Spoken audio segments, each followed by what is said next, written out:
कि कितने उत्तर प्रदेश या गुजरात के लोगों ने कश्मीर के अंदर प्लॉट खरीदे हैं। कश्मीर फाइल्स हो या गुजरात फाइल्स हो, जम्मू कश्मीर का बंटवारा करके कितना फायदा हुआ है। जो बजट अनुपूरक मांगे हम जम्मू कश्मीर के बारे में यहां डिस्कस कर रहे हैं, ये अधिकार तो जम्मू कश्मीर के जो इलेक्टेड रिप्रेजेंटेटिव वहां असेंबली में होते, ये उनका अधिकार था। लेकिन हमने, इस सदन ने ही उनके उस अधिकार को छीना हुआ है। सरकार ने ये बाकायदे यहां वादा किया था आदरणीय गृह मंत्री जी ने कि बहुत जल्द जम्मू और कश्मीर में इलेक्टेड असेंबली होगी, वहां के राज्य को पूर्ण दर्जा दिया जाएगा। लेकिन आखिर ऐसी कौन सी वजह है कि जम्मू कश्मीर के लोग 5 अगस्त 2019 के बाद से 1 साल से ज्यादा बिल्कुल लॉकडाउन की स्थिति में रहे? ना इंटरनेट कनेक्शन था, ना टेलीफोन था, ना कुछ था। हम लोगों को उनकी पीड़ा उस वक्त समझ में नहीं आ रही थी, लेकिन यह कुदरत ने हमें, जब कोरोना आया तो हमें एहसास हुआ, इस देश की जनता को, पूरी दुनिया को, कि लॉकडाउन की स्थिति कैसी होती है। मैं आपके माध्यम से सरकार से यही कहूंगा कि जल्द से जल्द जम्मू एंड कश्मीर में चुनाव कराए जाएं, डीलिमिटेशन का बहाना लेकर के चुनाव वहां स्थगित ना रखे जाएं। जो इलेक्टेड रिप्रेजेंटेटिव हैं, ये अधिकार उनको दिया जाए। किसी से छुपा नहीं है कि जम्मू कश्मीर के क्या हालात, पिछले 3 दशकों में कितने लोग वहां मारे गए,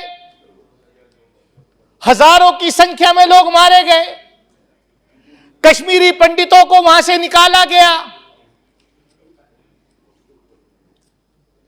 10,000 से ऊपर का आंकड़ा है हाफ विडो का।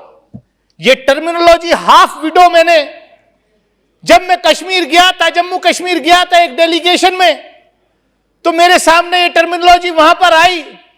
मैंने कहा ये हाफ विडो क्या है साहब? बोले हाफ विडो ये वो है जो जम्मू कश्मीर के नौजवानों को रातों रात गायब कर दिया गया। उनकी पत्नियां उनको ढूंढ रही हैं कि वो जिंदा हैं या मर गए हैं। और हमारे यहां, हमारी भारतीय संस्कृति में यह है कि अगर, मैं खाली इस्लामिक लॉ में बात नहीं कर रहा, इवन भारतीय संस्कृति में भी यह है कि जब तक अगर किसी औरत का शौहर, अगर किसी पत्नी का पति गायब हो जाता है, जब तक उसको सबूत ना मिल जाए कि हां उसका पति जिंदा नहीं है, तो वो दूसरी शादी भी नहीं कर सकती। ऐसी स्थिति से 10,000 से ज्यादा हाफ विडोज जो हैं वहां पर झेल रही हैं। 50,000 बेगुनाह लोग वहां मारे गए हैं।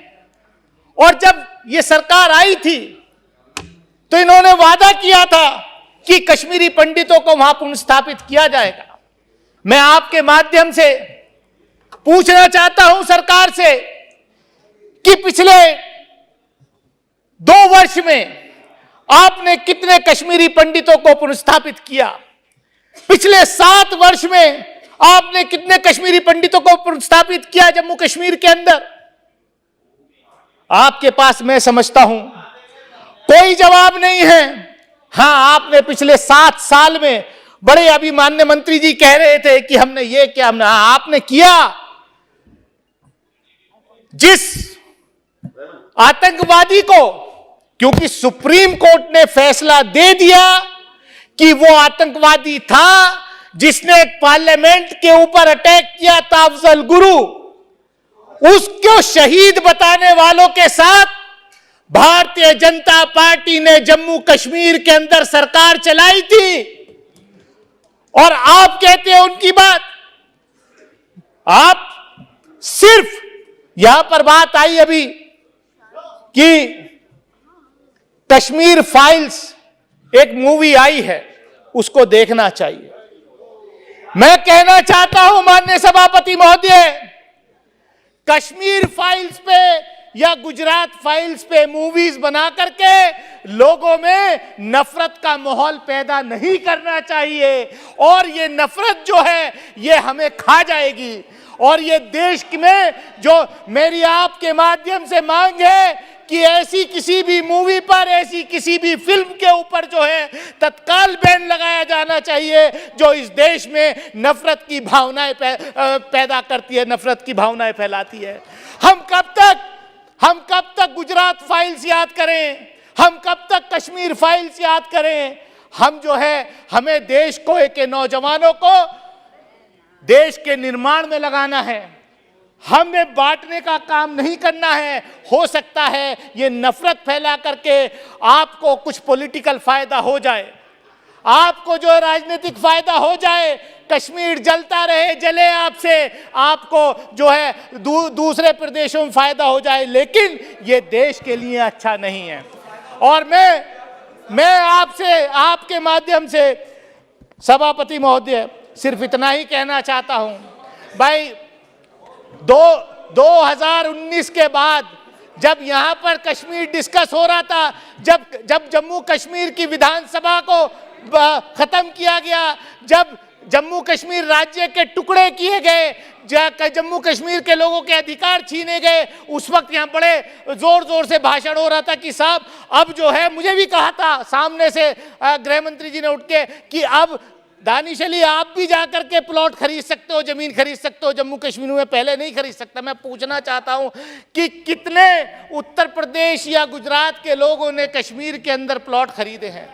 कितना वहां पर जो है इन्वेस्टमेंट के, मैं चाहता हूं कि वहां पर इन्वेस्टमेंट हो, मैं चाहता हूं कि वहां के नौजवानों को रोजगार मिले, मैं चाहता हूं कि वहां पर अमन और शांति रहे। अभी यहां कहा कि अभी सुबह में आदरणीय स्पीकर साहब बैठे थे तो उन्होंने भी ये बात कोट की कि कितने, मेरे ख्याल से 200 से ज़्यादा सांसद जो हैं इस लोकसभा के कश्मीर में विजिट, 300 के करीब सांसद कश्मीर गए हैं। मैं भी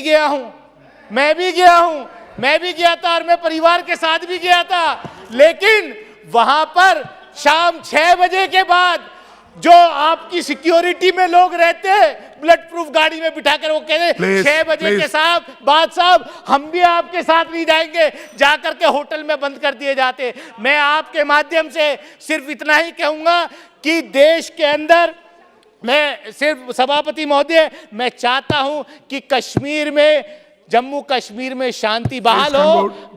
जिन लोगों के साथ अन्याय हुआ है उनको न्याय मिले, उनको रोजगार मिले, और डिलिमिटेशन का बहाना लेकर के वहां के चुनाव ना टाले जाएं, जम्मू कश्मीर की असेंबली बहाल की जाए, जम्मू कश्मीर को पूर्ण राज्य का दर्जा दिया जाए। और एक आखिर में बात ये मैं कह के खत्म करता हूं कि ये सरकार आत्ममंथन करे कि जम्मू कश्मीर का बंटवारा करके कितना फायदा हुआ है, कितना नुकसान हुआ है, बॉर्डर पर आज क्या स्थिति पैदा हुई है, इस जिम्मेदारी से कोई नहीं बच सकता, सरकार नहीं बच सकती। मैं इन्हीं अल्फाजों के साथ अपनी बात खत्म करूंगा कि सरकार ध्यान दे। हम चाहते हैं कि जब हम लोग वहां जाएं, मेंबर पार्लियामेंट वहां जाएं, तो खुलेआम एक आम आदमी की तरह जाकर के घूमे, ना कि हमारे साथ वहां पर सिक्योरिटी जाए। बहुत बहुत धन्यवाद। Honorable Member Supriya Sule ji.